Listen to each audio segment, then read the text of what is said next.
We want to thank Dr. Joyles in advance for doing the Grand Rounds today.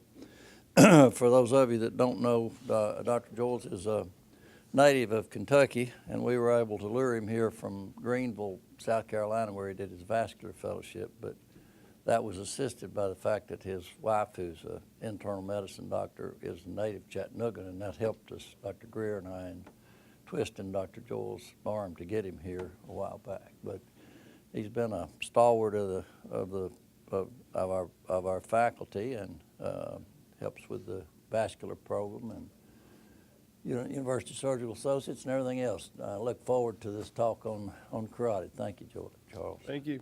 Good morning, everyone. We are going to talk about carotid in general and a newish procedure called transcarotid revascularization. I have nothing to disclose from a financial aspect. We're going to try to review carotid in general, a little bit of anatomy, pathophysiology, the imaging techniques we use, as well as treatments, outcomes of those treatments, and kind of the newish option where we can do a hybrid approach to treat carotid stenosis.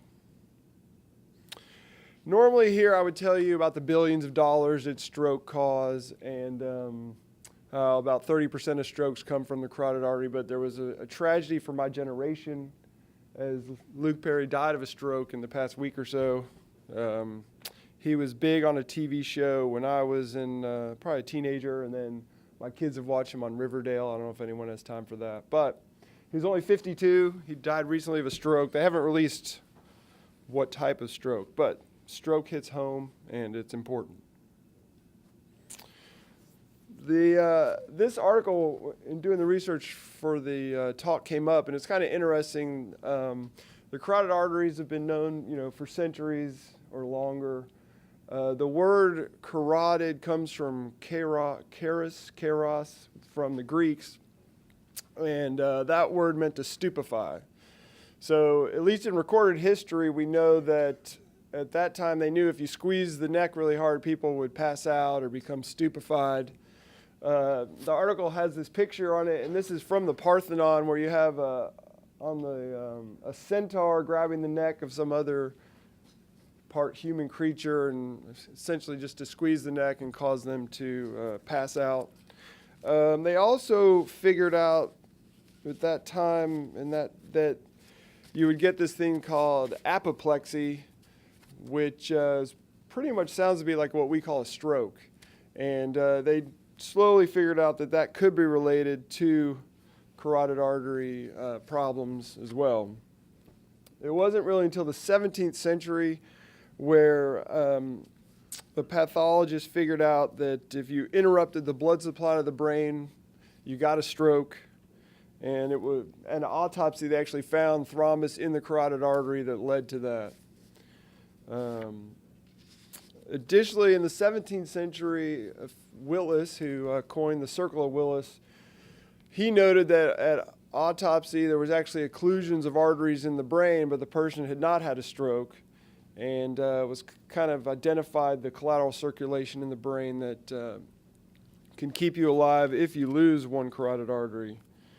In the 19th century, they started identifying the thickening of the artery that we know as atherosclerosis. And then it wasn't until the 20th century and in the 1950s where we had carotid angiograms and then started treatments. This is just kind of a timeline that goes through basically all that. Kind of interesting that from 400 BC to the 17th century, there's almost no recorded history in terms of carotid or maybe medicine, and I guess that's just one more example of the Dark Ages. The carotid artery is basically found in the mid-neck. You can see there's a bifurcation there, and there are a lot of nerves in the area that are important to us when we do surgery. You can see the vagus nerve kind of runs between the carotid artery and the internal jugular vein. The hypoglossal nerve is higher up when you're doing the dissection and trying to get beyond the area of plaque, and you can injure that. There is the marginal mandibular nerve is important as it runs right along the angle of the mandible. So if you're not careful when you're exposing it and you get too aggressive with your retraction, you can actually damage that nerve. And while you think, oh, well, it's just a little superficial nerve, it wouldn't be that debilitating, for the patients, they can end up with a permanently deformed smile, which, while it seems minor, it's something that for a lifetime of a abnormal-looking mouth, sometimes trouble eating, keeping food in their mouth, it can be quite an effect on their life, almost as possibly as bad as having a stroke. So you have to take great care. I think that especially in your training, you can want to be real aggressive. You want to be able to see what you're looking at, but you have to be really careful of that nerve.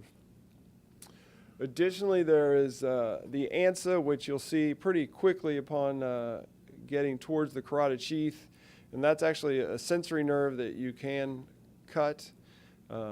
I try to avoid it because patients do like to complain about numbness along the neck, maybe up to the earlobe in the office later. And even when beforehand you tell them that sometimes there's a nerve that's going to be lying right there and sometimes you just have to divide it, it still can be a nuisance for them. If you see where the hypoglossal nerve is, if you can imagine another nerve kind of more distal to that, closer to the ear, the glossopharyngeal nerve can be affected in high bifurcations when you're really trying to get high, and that can lead to significant swallowing deficits. Thankfully, most of the time they resolve, but that nerve can be important, and it's mostly in hard-to-reach lesions. Talking about Willis before, this is just a diagram of the collateral circulation in the brain. As I like to tell my patients, there's 4 main vessels that go to your brain. So when I see someone and you tell them that one of their carotids is totally blocked, they get really scared. They're like, what? How's my brain getting blood flow? And then I have this conversation all the time telling them, don't worry, there's 3 other vessels. They meet in the brain in most people, and they fill in for each other. And so it's literally this circle in the brain that comes from the vertebrals and the internal carotids with these connections. And it's this that allows people to have completely occluded carotids that are asymptomatic. As you'll see later, it's also this collateral circulation that makes this new procedure work. The carotid is special for many reasons, but also because of it's a bifurcation, and that leads to a kind of a flow disturbance, which is one of the reasons plaque most commonly develops in this location. You can kind of see on this diagram where on the inner aspect of the bifurcation with the red, that's fairly normal laminar type flow, and that is not where the plaque develops. Completely opposite of that, you can see that there is abnormal flow, and it's that area where, interestingly, there's turbulent flow, but the flow along the wall is actually slower. So the thought is that gives more time for things like cholesterol or toxins from tobacco or anything to interact with the cells there, and that's why you get the plaque there. To take you back to pathophysiology, the main thing we're talking about today is atherosclerosis at the bifurcation. That's what's the preeminent cause of the vascular disease in the neck that we deal with. And just to review, you have a fairly normal endothelium cell layer, and it is intact, but with the effects of abnormal things in the bloodstream, like toxins, cholesterol, chronically elevated blood pressure, you start to get a disruption of that layer. By doing that, it exposes the layer and the areas of the vessel beneath it to the toxins, but it also exposes receptors and aspects of those cells that draw white cells into the cell and the layers of the wall. So it's kind of a combination of an inciting event and an inflammation that lead us down the path of atherosclerosis and occlusion, stenosis, etc. There's really probably more than 2 paths, but to think about it simply, there's 2 paths that the atherosclerotic disease can kind of go along. On the top part, you end up with what is thought of as a stabilized plaque. And in these plaques, the macrophages have basically eaten cholesterol, gotten beyond the intima, and created these areas of lipid core where you have this lipid protected by an outer layer of fibrous cap that protects your bloodstream from the toxic nature of the cholesterol. And there's also a lot of cytokines from these macrophages that have died and just pooled in this area. That is basically telling people to have a healthy lifestyle and do the things to avoid the obvious things medically to be healthy. You hope you get these fibrous caps that are large and you have no future problems. For the people that don't do what we tell them, they get what's called a vulnerable plaque. And in those people, the fibrous cap is fairly thin and they have this larger pocket of cholesterol and cytokines that if this fibrous cap is disrupted, which maybe it's from high blood pressure, maybe it's from a toxin, I don't think we really know, suddenly you're exposing the lumen of the vessel with this fatty inflammatory content. And with that, you get formation of thrombus, you get aggregation of platelets, and this can lead to things like complete thrombosis of the vessel, a complete carotid occlusion, stroke that way. You can also get the little deposits to actually flick off, go to the brain, cause embolic stroke. I think the other thing is we follow a lot of patients with carotid disease in the office, and you may be following them and they have, mild disease, and then you see them 6 months later and suddenly they have a grade 3 carotid and you're like, well, what happened? And while it's easy to think that slowly over time the wall is just adding layers like a tree trunk, that does not seem to be the case. And even though that person never had symptoms, they had some sort of event probably like this where the cap ruptured, they put debris into the vessel wall, their body closed it off, and instead of having a stroke or occlusion, they just developed a much thicker area. You can see kind of in the picture where now they have a high-grade stenosis because that all healed and they had no obvious sequela, but now they have a much more narrow vessel. So like I was kind of discussing, the main strokes from the carotid are either from an occlusion, and in that situation, you have clot that basically develops and can propagate all the way up into the brain, and you get loss of flow there, and you're going to get a pretty large stroke often like the one you see here. Amazingly, not a small number of these people, maybe probably a third or more, don't end up with a stroke. Some people will have TIAs and they'll have a symptomatic event, but they'll end up not having any significant deficit in the long run. And some people, they'll have no symptoms, have no idea it happened, and at some point they'll have some sort of imaging for other reasons or for unrelated problems, and they have an occluded carotid. There is also what are thought of as watershed infarcts, which we seem to see a lot here, where someone will come in, they'll have a stroke, they'll have a high-grade narrowing in their carotid, but it's the stroke's in an area where kind of sections of the brain arteries come together. So it's some situation where there's been a bit of a low flow state, they have a narrowing in the carotid, and for whatever reason they've got these strokes along that area of connections. And that really, when you try to research, is not as well understood as these other mechanisms. The primary way we image the carotid is with ultrasound, and that's valuable because it gives you 2 ways to look at the vessel. You get direct imaging where you can see plaque and calcium development. Calcium development's another process with the atherosclerosis. And we don't measure narrowing directly based on the imaging like that because it's really not found to be super accurate. But you can get a kind of a gestalt of how bad is the disease, how much calcium is there, things like that. To measure the stenosis with ultrasound, we're using velocities, meaning how fast the blood is flowing through that area. And the way I explain it to patients is if you think about a hose and you put your thumb on the end and narrow it, that water shoots out way faster. And we know what the normal velocity range for the artery, for the blood flow there is, and then we can measure that with Doppler ultrasound.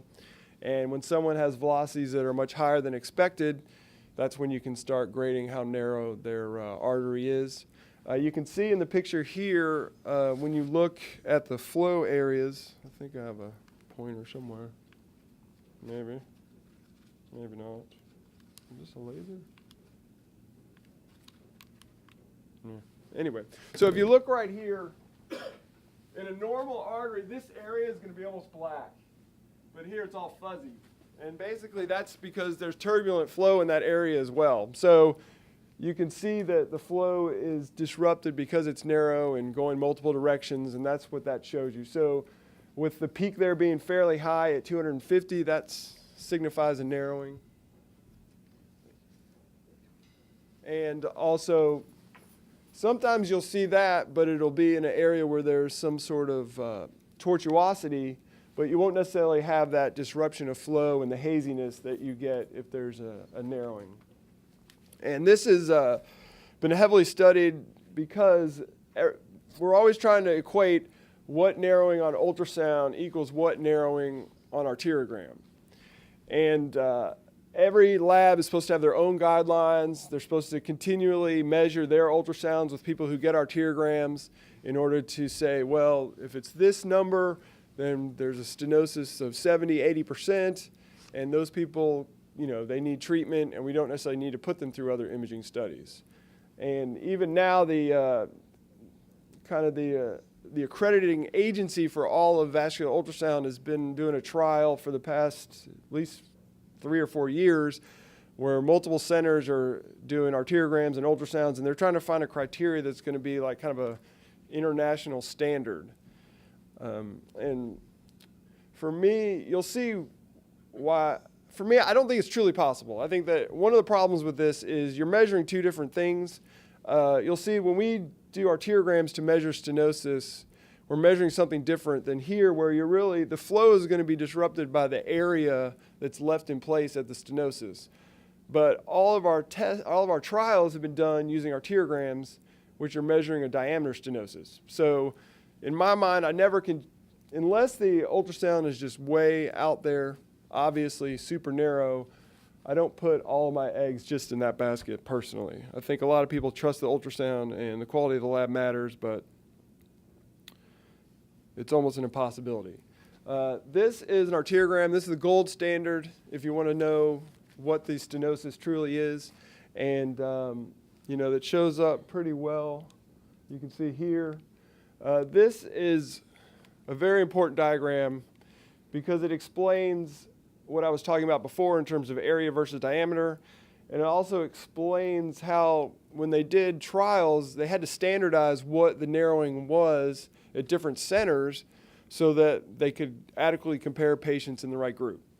And what they came up with is called the NASIT criteria, because one of the trials was NASIT. And if you look here, you're going to get the narrowing, and that's B.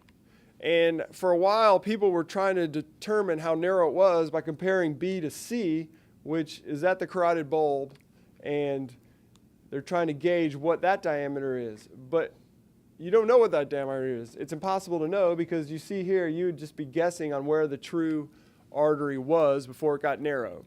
So as a compensation for that, the answer has been to take an area of the internal carotid well beyond the disease, which can be standardized, and measure that as the denominator to compare to how the narrow spot. So if you would take an area here and measure the narrow spot here with the normal area there, and that gives you your stenosis. And while it may, in terms of anatomy, not be the exact stenosis, in terms of a way to standardize things and compare patients from different centers and different countries, it's been very valuable. And so that's pretty much what's used everywhere. CT scans have become much more commonly used, and mainly the reason for that is the risk is a bit lower. You're not sticking an artery to get a catheter into the internal carotid where there is a small stroke risk accessing that artery. You're injecting contrast directly into the artery that goes to the brain. So poor technique, you could end up with gas bubbles or debris or anything to cause a stroke. And while I think our techniques are better, it's never going to be zero. So with a CT scan, as you all know what CT scans are, you can just give the patient an IV, do a 10, 20-minute study, and catch the dye as it rolls through that area. And you can see over to the right there is, that's me, and basically I can do NASIT-type measurements on the CT scans and get, to me, valuable enough data without the same risk, and it's just much easier on the patient.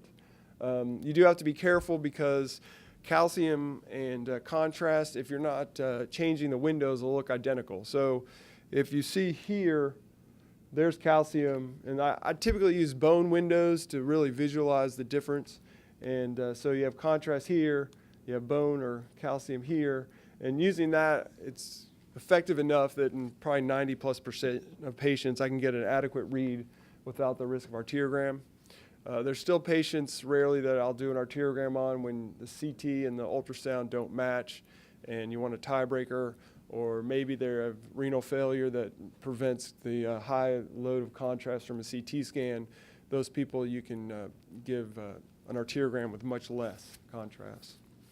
This also has become more important with the transcarotid procedure. Seeing the CT scan really allows you to know your access in the common carotid artery, which ultrasound doesn't give you quite the same detail. So our knowledge of the risk of having carotid stenosis has come from, mainly in my mind, 2 trials. And they were done in the early 90s. This first trial was called ACAS, for asymptomatic carotid atherosclerotic trial. And you can see this was a prospective randomized multi-center trial where they took 1,600 patients.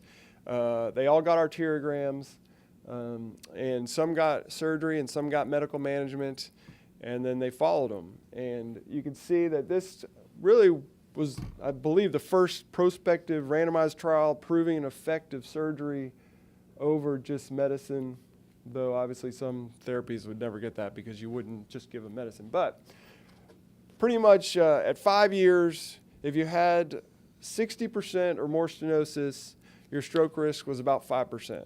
If you just were treated with medicine, your stroke risk was 11%. And that was statistically significant. So that gave us at least a benchmark in patients that if you're narrowing with 60% or more, you would live 5 years or more. Carotid endarterectomy would prevent, at least lower your stroke risk. There's a lot of things about this study that make it maybe less applicable now because it was the 90s. The main thing was medical management then was pretty much just aspirin. So that clouds things now when we have a lot of other medical treatments as well, like statins and things like that. But at least it gives us the baseline. Another interesting thing was while all the patients got arteriograms, and the stroke risk was about 1%, all of that stroke kind of incidence went into the surgery arm, with the thought being that the only reason someone was going to go with an arteriogram was possibly because they were going to have surgery. So about 1% of that 5% was the stroke risk with arteriogram. But that is just, even now, I tell patients, if they have a carotid stenosis and I'm trying to explain the risk of surgery versus not, I tell them, your stroke risk is about 2% per year with an asymptomatic carotid high grade or so. And you can reduce that to 1% or less with surgery. And I tell them that, you have to tell them we have better medicines now. We don't have that number now. And there's actually a trial called CREST-2. We'll talk about CREST-1, where they have enrolled arms of stent, arms of endarterectomy, both against current medical management. So if they can ever finish that trial, we'll have new numbers, but we just don't have that yet. The other main trial I use is the NASIT. You remember that from how we measure the carotid, but this is the symptomatic trial. And this showed that if you have a carotid symptom, your stroke risk is much, much higher than if you're asymptomatic. And as you see, the time point in this is 2 years, not 5 years. And the stroke risk for 70% or more stenosis was 26% with just medicine. And that was down to 9% with surgery and medical management. And the important thing to understand for this is that your risk of stroke with intervention is higher because you have a symptomatic lesion. So that lesion caused likely embolization to your brain. It's fragile, and doing any sort of intervention there is more risky because that is still a friable plaque that you're operating around or putting a stent in or doing whatever. And even with that more risky plaque, you can see it's about a third the risk of stroke than not doing anything. We pretty much will operate for symptomatic patients that are 50% or over. And you see below, the data there is not quite as strong. It was a 15% versus 22% risk in the lower degree of stenosis, which I'm not even sure we completely understand why. But in terms of why that's 15% and much higher to have it treated versus the 9% in the higher lesion. So the first treatment for all these patients is medical therapy. And that goes with patients that are asymptomatic with what we call a grade 1 carotid that's going to be less than 50%, or someone that's just had a stroke and needs to have carotid endarterectomy. Obviously, tobacco cessation is super important in terms of not continuing the inflammatory issues to create more plaque. Antiplatelet therapy is standard. Just a baby aspirin alone is going to lower your risk of future stroke. There's been a lot of controversy between single therapy, dual platelet therapy, which typically would be aspirin and Plavix. And for the most part, dual antiplatelet therapy is going to increase your bleeding risk, and it's not going to give you much of an improvement in your cardiovascular health risk in terms of stroke or MI. They've done extensive studies comparing aspirin and Plavix, which was especially important when Plavix was not generic, which it is now. And it took like 20,000 patients to find less than 1% difference in the incidence of cardiovascular risk. So I stick pretty much to giving patients just an 81 milligram aspirin. I think that's just as good. The other issues with Plavix is there's non-responders and super responders, and a lot of times you don't know who those people are. So aspirin is pretty much equivalent. Lipid management, which we'll also talk on a different slide, encompasses statins and other anti-cholesterol drugs as well as diet, and that can have a profound effect on your risk. Control of diabetes, the goal is a hemoglobin A1C of less than 7, and they've done trials where they've actually pushed that to less than 6, and there's not really a benefit. There's a lot more risk when you're pushing sugars lower and lower. So if you can get their hemoglobin A1C below 7, that's done enough to lower their cardiovascular risk. Healthy diet, physical activity, no-brainers. Alcohol has some protective effects at really what would be 1 drink a day for a female and 2 drinks a day for a male. Beyond that, you start getting more risk of hypertension and other things. So at that point, your risk probably goes up. In talking about the hypertension control, your goal blood pressure is going to be less than 130/70 about, and it's super hard to do. I mean, thankfully, I'm not managing blood pressure day to day, but when patients come into the office, I mean, it's pretty rare that you're at that level. There's some aspect of white coat syndrome, but that's pretty low level. And then when you start getting into a more elderly population, 80s and 90s, I'm not sure that it's even safe to push their blood pressure that low. So that's another thing to consider. So statins have been really huge, and that's why those original trials they haven't lost all of their meaning, but it's very hard to know what to tell people because best medical therapy now is definitely better. So this trial, they took at people that had carotid revascularization and then followed them whether they had statins on board or not. And you can see it's just a dramatic stroke, MI, death difference if they're on a statin. It's less common. And the statins work by lowering your LDL. Your goal is going to be an LDL less than 100. I had a recent conversation with a cardiologist, and they're pushing LDLs as low as possible now. They feel like they have minimal side effects with the statins in terms of, we're always worried about, if I put you on a statin, you're going to get liver failure, you're going to get, muscle damage. They're not even following liver enzymes anymore. It's proven not to be as big of a risk as thought. And they've not found a low limit of LDL that's dangerous. So, if you get your LDL below 70, that's going to be a lower risk than if your LDL is below 100. And they've got patients with LDL in the 20s. And the thought is that if you're just taking the LDL out, you're taking it out of the bloodstream, so it's less likely to fill up these plaques. You're also going to be pulling somehow some of this lipid pool in the plaque away, and it promotes thickening of that fibrous cap, making the plaque more stable. So statins they've changed the game. I mean, they're very important, and really I try to get my patients that aren't on them have at least a conversation of why.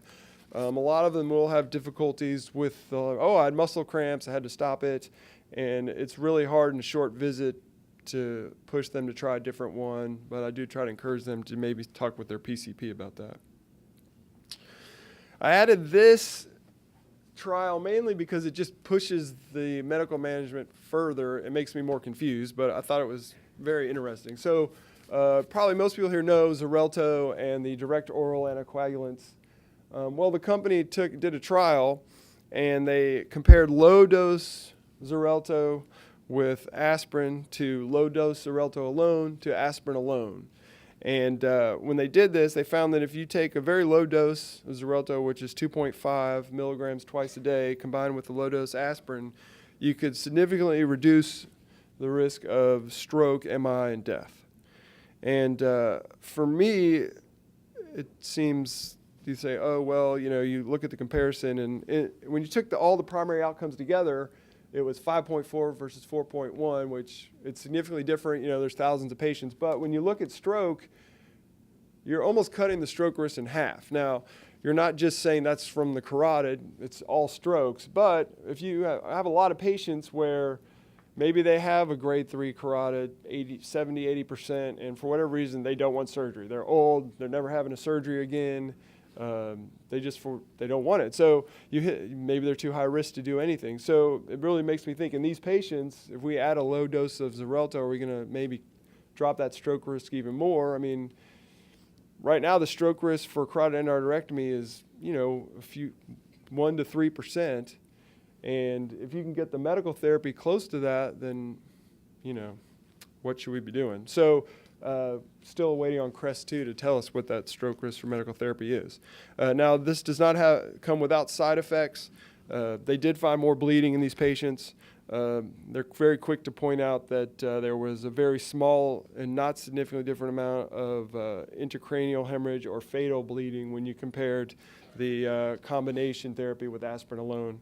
But there is more bleeding, GI bleeding and minor bleeding and things like that. So it doesn't come without risks, but the question is a non-fatal bleed worse or better than a stroke?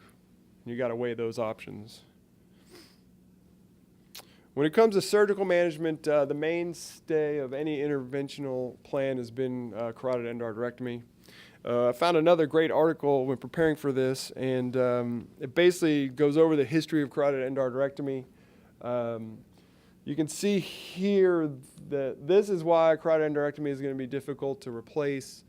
This is a plaque. You can see there's just embolic potential debris here that's in this unstable plaque. And on surgery, for those of you, most of you have seen a carotid, you remove that plaque. It's very fulfilling, and you just feel like, how could you ever put a stent there safely and smash that out of the way and have as good of a result? Potentially we can, but it's hard to rationally believe it. If you look at these diagrams, the first carotid surgeries were not really endarterectomies, but transpositions. Correa was the first person in Buenos Aires to do it, and he had plaque here in the internal carotid, and he just moved the external carotid over to the internal carotid here and took the plaque out of the circulation. Eastcott was in America and did a similar thing. And then the best part about this article was a rivalry between DeBakey and Cooley about who did the first carotid. And from the evidence, it seems like DeBakey was. He, in 1953, did a surgery where he removed the plaque and closed the artery. But he didn't report it until the 70s, where Cooley reported that before him. So there's, if you want to read the article, it's interesting. There's letters sent by DeBakey and by Cooley saying why they were the first one to do it. And, it's kind of, in some ways, it's DeBakey was trolling Cooley, saying how he didn't want to report his results until he had a lot longer data and more information. So entertaining vascular humor. There are other options for endarterectomy. I have no experience doing it, but eversion endarterectomy allows you to open the artery without placing a patch or narrowing it with a primary closure. If you're experienced at this, your results are typically just as good. The issue can be if you want to shunt patients to lower their risk of brain ischemia, it's much harder to do with an eversion technique than with the typical patch technique. So I think most people that do this are using other means of assuring brain perfusion while the carotid artery is clamped. And there's other methods that are acceptable, which include measuring stump pressure. You can keep the patient awake so that you have a neurologic exam the whole time the artery is clamped. Some people use EEG. But for the most part, that's one of the main concerns when you're doing an endarterectomy is how is the brain being perfused? How do we know the brain is being perfused? Are they going to wake up with a low flow stroke because we didn't perfuse the brain? Personally, I just shunt everyone. I think that I don't want to wait to shunt when there's a problem. And it also gives kind of just less concern about being too fast doing it.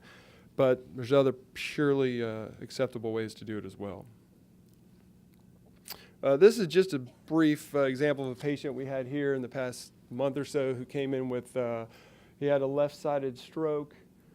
His symptoms there were aphasia. He couldn't talk for a brief period. His right side was weak.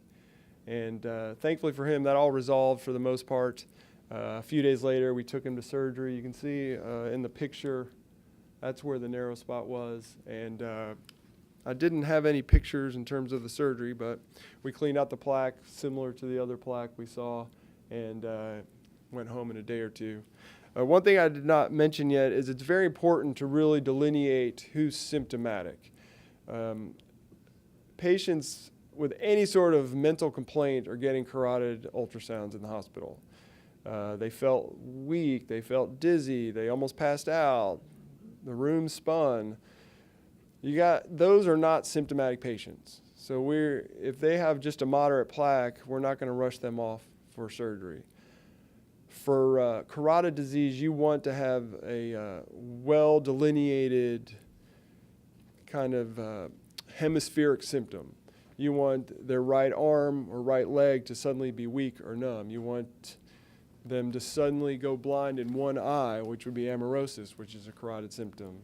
If they lose vision in both eyes, it's not from their carotids. If they suddenly can't talk, that can be typically left hemispheric because that's where the verbal portions of the brain are. So really, in delineating symptomatic, it's got to be something like that. And that's very important in terms of who you're going to treat. Also, the timing is important as well because when they looked at the stroke risk for patients who had symptoms, the risk of stroke is very early. So if you have a TIA, your risk of stroke is the most in the first week, 2-3 weeks after that event. And after that, your stroke risk is going to steadily decline. As of now, the thought is if you're 6 months out from any sort of symptomatic event, you're considered asymptomatic and not symptomatic, and your stroke risk is going to be really more so of someone who's asymptomatic. And that's really, originally the plan, the idea was someone has a stroke, they've got brain that's at risk, and you're going to watch them for 6 weeks, let that heal before you put them through any sort of surgery. And early intervention has proven to be a much better idea. As long as there's not a large amount of brain that's been affected, we're going to try to operate really within a week or less to eliminate their additional stroke risk. And these patients do very well and it's only the ones that have just a large amount of brain matter where you worry about a hemorrhagic conversion and restoring flow that you're going to hold off. For, I guess, logical reasons, people went from endarterectomy and tried to provide an interventional approach, and carotid stenting probably first started around the 90s. The basis of this is that you're going to stent, open things up, and they pretty rapidly figured out that if you don't do some sort of device to protect the brain, you're going to send debris up. So the most common way we do that is with a filter. And the filter opens up here before you do any sort of intervention here. And if any of this plaque is going to be sent, this can catch the larger particles. And we've had a lot of trials trying to prove that this was as good as endarterectomy. It's interesting because it just suddenly a new group of people are able to treat the carotid. So, where surgeons really doing endarterectomy, primarily vascular surgeons, obviously there's general surgeons, heart surgeons, neurosurgeons do it. Suddenly you're looking at interventional radiologists, cardiologists. This just opened up a new opportunity for them. So it also opened up a new avenue of profit for companies that make these stents and devices. So it really, for whatever reason, it became, a lot of attention to stenting, a lot of trying to prove that it's just as good as endarterectomy. There's been multiple trials, and this is kind of a list of a few of them. And just to go over a couple, so the EVS3 took average risk patients. So these patients were symptomatic from their carotid, but they didn't have extensive heart disease or lung disease or previous surgery or anything. And they had to stop that trial early because the stroke risk was almost 10% for stenting versus 4% for endarterectomy. The international study, ICSS, they did not stop early, but they did have similar findings. So they added MI as an endpoint, but even with that, you had an 8.5% risk with stenting and a 5.2% risk with endarterectomy. Also in that trial, they did MRIs on a select amount of patients post-procedure and found new lesions, whether symptomatic or not, in half of the stented patients and 17% of the endarterectomy patients, which is kind of frightening in both ways. I mean, even when you're doing an endarterectomy, a good number of these people are getting some sort of small amount of plaque into their brain. Thankfully, it's a small amount, and most of them don't even have symptoms from it. And that's, from this study up to almost 20%. The biggest study you can see at the bottom here is the CREST trial. And it's funny because a lot of questioning in the other trials was, well, how good were the interventionalists? Were they even adequate at stenting before they were put in the trial? So in the opposite direction, the CREST trial, they took, the interventionalists had to do up to 20 procedures, proctored, to make sure that they were really good at what they did before they were even allowed to randomize patients and treat them. So the results for this were a little bit clouded in that they, like the other trial, they added myocardial infarction to stroke and death, which is a debatable relationship. But in that case, the risk was 4.9 for endarterectomy and 5.9 for stenting, and that was not significantly different. And that kind of was a big push for everyone to say, okay, now we can push stenting because it's just as good as surgery. And the other interesting thing about that trial, though, is they enrolled asymptomatic patients as well. So they're going to have a lot lower risk for any intervention, and they do better. The reason from this why stenting is really still only probably at most 10% of treatment is some of other weird findings from that study. So if you think about it, the person you want to stent the most is going to be older, frail, and you just don't want to put them through general anesthesia or a bigger surgery if you could go through their groin and put a stent. Well, they did the worst with stenting, probably because their aortic arches are going to have more tortuosity, they're going to have more calcium there. So really, after the age of 70 or so, with stenting, your stroke risk goes up, and those are the people you most want to stent, whereas the people that were 65 did great with stenting, but they could easily undergo a surgery that potentially could be more durable for their longer lifespan. So that has kind of been where we are with stenting. We haven't really been able to get it to the people that we think would be the best for it. The people that do the best, in my mind, with stenting are people like this, because if you see here, this is a patient who had an endarterectomy 2 years prior in Dalton, and for whatever reason, he just had this progressive intimal hyperplasia scar response and kept narrowing his artery more and more. So in this type of patient, you're not dealing with a plaque that's calcified that could embolize and crumble. It's just a smooth scar that you can stent, get a good result typically, and the stroke risk for these is exceedingly low. And you also have an artery operated on neck where you're not super excited of going in and risking the nerve injury problems, et cetera. So those people do very well with stenting. Another thing, this is just kind of a delineation of what I was saying in terms of if you have plaque here in the arch and you're coming from the groin, just getting a big sheath through here, you can knock off plaque. You can even knock plaque off that could cause stroke on the other side. Additionally, when you're placing the filter, you're crossing the lesion before you're protecting it because your protection's not been placed. So those are theoretical reasons why stenting has trouble.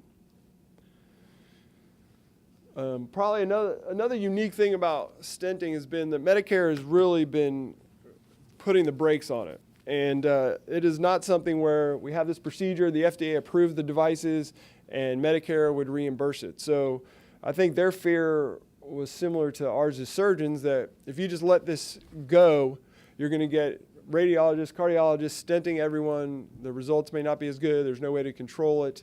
And they've slowly released the indications to let it be done. But at the beginning, only carotid stenting they would reimburse were on trials.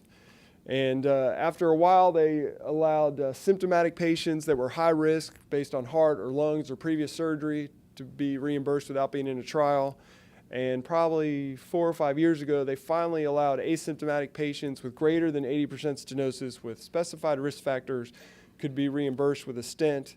And even then, the center that you did the procedure in had to be approved through CMS. So you couldn't just do that at any hospital. You had to have proof either that you were in a trial before or other ways that your center could competently do that procedure. So Medicare's really kept this from becoming a free-for-all in terms of intervention. Now, because of everything we've discussed, now I'll get you to the new procedure, which is called transcarotid revascularization. And it's kind of funny because they came to us maybe 3 or 4 years ago when they were doing this, we call it the Silk Road trial or whatever, and we didn't get involved because it sounded crazy. You're going to make an incision, you're going to cut down on the common carotid artery, and then after you do that, instead of cleaning the artery out, you're going to put in a stent, and it just sounded kind of wacky. So why would you do that? Why wouldn't you just open them up and clean out the artery itself? But I think there are benefits to it. So kind of go through those. This is a little video. Basically, you have a patient, similar position as an endarterectomy.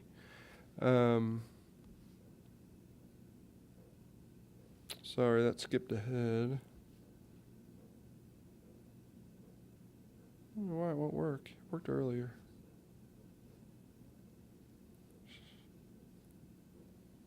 Huh.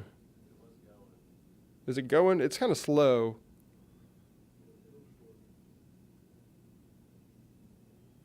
I don't think it's going to work. It's so disappointing.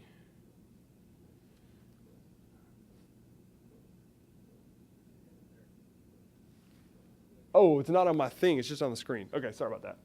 Anyway, so you make a little incision. You find the common carotid artery. You put a little stitch here that you don't even go into the artery. It's partial thickness. And then you're accessing the artery first with a little micropuncture. And then you put in this 8 French sheath that has a flange so you can't get too far in. And you can see, so you're in the artery. You actually do multiple pictures to make sure this is not digging into the wall. And then you have potential control proximal to here. Once you get that, then you kind of proceed. You can see from here, once you have access here, you've also got access in the femoral vein. And you have this crazy device that hooks from the sheath here to the sheath in the vein. And this is a flow controller. So now, basically, just because your venous pressure is so low compared to arterial pressure, you're getting retrograde flow.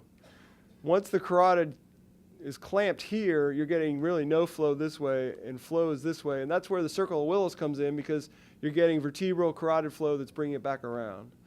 This has a filter built in so that if you do have debris come through, it's not going to go back into the venous system. Now, Dr. Escobrano thinks they pre-fill that with plaque, but I don't agree. So here you see on this, the flow's this way. You have really no chance of stroke. You can place the stent with the retrograde flow. You balloon with retrograde flow. And so the thought is that really, because there's no flow going to the brain while you're working, there's no chance of causing stroke during the procedure.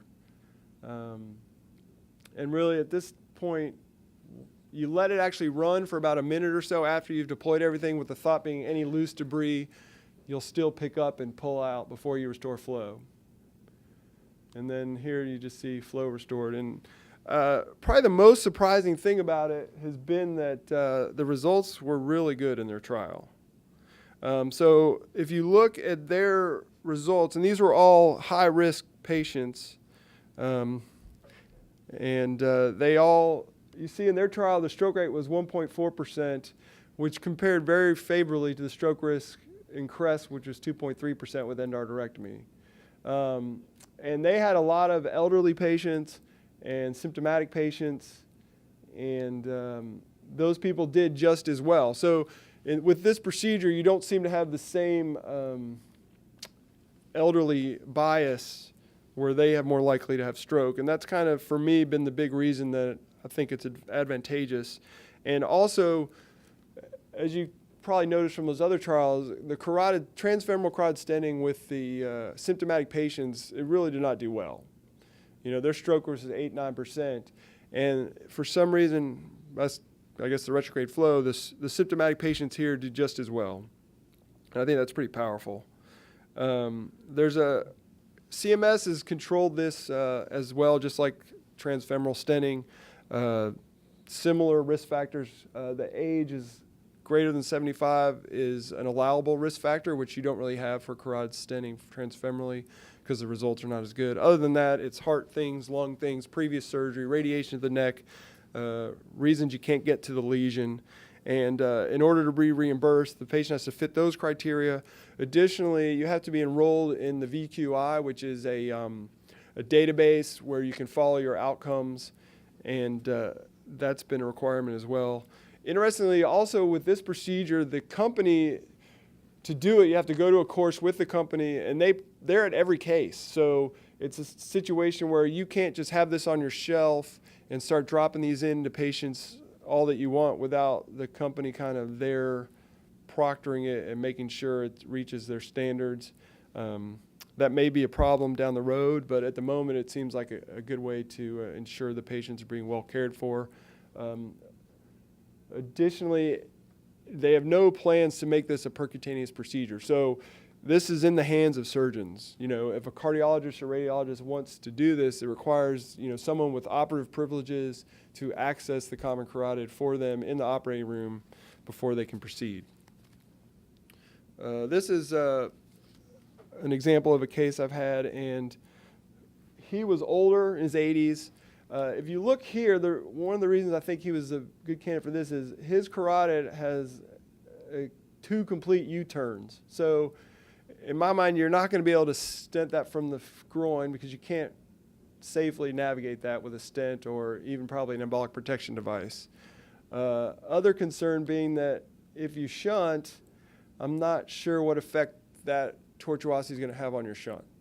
When we did it with TCAR, we were able to directly access the common carotid here, avoiding all this tortuosity, and treat that right there. You can see the kind of the lesion. The real lesion was here, which you can see there, and then this was the post picture. And then kind of astoundingly, this was the plaque the filter caught. That's by far the most I've ever seen, and kind of blew my mind. So I guess if they pre-filled one, that was probably the one they pre-filled. But you can see, obviously, if you had just put in a stent and a filter, maybe it would have caught that. May have clogged the filter and caused other problems. But that was fairly dramatic. So obviously, that's why I showed it to you guys. One thing I do have is a video. I've had skeptics say, well, how do you know the flow's reversed? You know, you have this hooked up, the commons clamp, but how do you really know? So I've got some slow motion video that I just kind of put here to try to prove it. If I can get it to work. Okay, well, why is that one playing? Okay, so this is no reverse flow. And you see this is internal carotid artery going to the brain. And this doesn't go away. It's just filling proximally. It's a slow motion video, so that's why it's going so slow. But you see this doesn't go away as this goes away. Now with the reverse flow on, oh, sorry. Hopefully I get that to work. Yeah, it's moving. So here, you got reverse flow here, your sheath's here, you're injecting, and you're filling the internal beyond the stent here. But then this disappears, but there's still contrast here. So the contrast is going backwards. It's not going up this way. Now, for whatever reason, the external still has contrast more for a longer period of time. I guess it doesn't really have the backflow like the internal. But to me, that's proof that you're not getting flow to the brain. The reverse flow works. So, in conclusion, if I can get to that slide, I think that all three of these techniques are here to stay. Up to 90% of people are still getting open endarterectomy. Stenting is a viable option. I think patient selection for which type you use is the most important. I'm thankful for the transcarotid approach because I really prefer it for the elderly and maybe symptomatic patients that, you have patients that they have a stroke, they probably have heart disease, you don't really have time to do a full cardiac workup. Well, maybe you can do this. It's a shorter procedure than endarterectomy. Your reverse flow lasts usually less than 10 minutes, so your risk of ischemic brain with that short of time, and you're also putting the systolic pressure up to 160 while you're doing it, is pretty low. So I'm thankful for that new procedure, but the old procedures will not go away. And I can take any questions.